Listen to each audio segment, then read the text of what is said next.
Hi, and welcome to another episode of Average Joe's 3D. I'm your host, Ferdy. Today I'm pretty excited. We are doing flexible prints.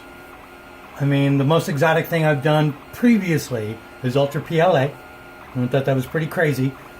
But I sent an email to 3D Solutech. And I explained I had a channel and could they send some samples. And they did, and it's really great. They were really responsive. I recommend if you want to try some crazy stuff, you can send them an email as well. They don't send you out full spools of things, but I did get a pretty good sized coil. And so I decided to try the flexible today. Now with the flexible, the good news is you don't have to change your hardware. There's nothing special you need. I'm doing on an Ender 2 today.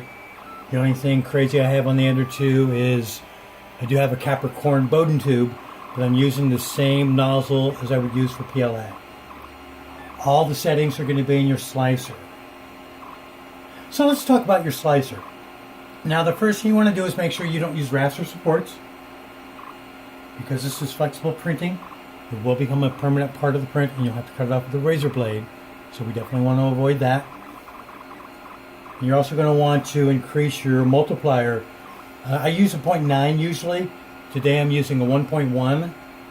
I want to make sure that I push as much of the Flex PLA out as I can so that it bonds really well to the previous layer. You're going to want to turn off retraction. You don't want it to be pushed and pulled and stretched inside the Bowden tube and the hot end, because that will definitely lead to clogs. But I did make sure that the coast is turned off, so that it goes all the way to the end there before it starts the next layer. Now this is a keychain, nothing fancy, so I went with 100% infill. But I noticed that even with 100% infill, it's pretty translucent. So when this is done and I hold it up to the light, it should see some light coming through. So I'm hoping that it's a pretty phenomenal print. Now the first layer, you're going to want to make sure it's nice and thick. Use 100%. Use about 50% speed. You're going to want to push at least 100% of your filament out, if not a little bit more. Some people raise their nozzle up a little bit and actually go even as high as 150%, but this is at 100% and it's stuck just fine to this. This is your standard Ender 2 print bed. I didn't use any glue sticks, although I did use alcohol before I started to wipe it down, like I do every time, to make sure I remove all the dirt and the pores, and it stuck just fine. I didn't have any problem with that at all. Now you're going to want to slow down your printer. Cut it in half. So the speed, instead of being like 30 millimeters per second, should only be 15 millimeters per second. I know that's slower than you're used to going, but even with that speed, it only increased the print time by about 15 minutes. And heat. You're going to want it a little bit hotter than normal. 215 to 220. I'm having a 215 right now, and it seems to be adhering just fine, and I'm not getting any problems with the flexible filament feeding into it. So it looks like it's going to be a successful print, which is great.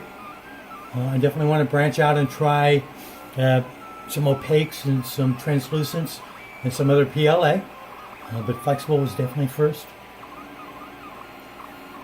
If you guys want and have any questions about how I set my profile up, just send me a comment below and I'll reply.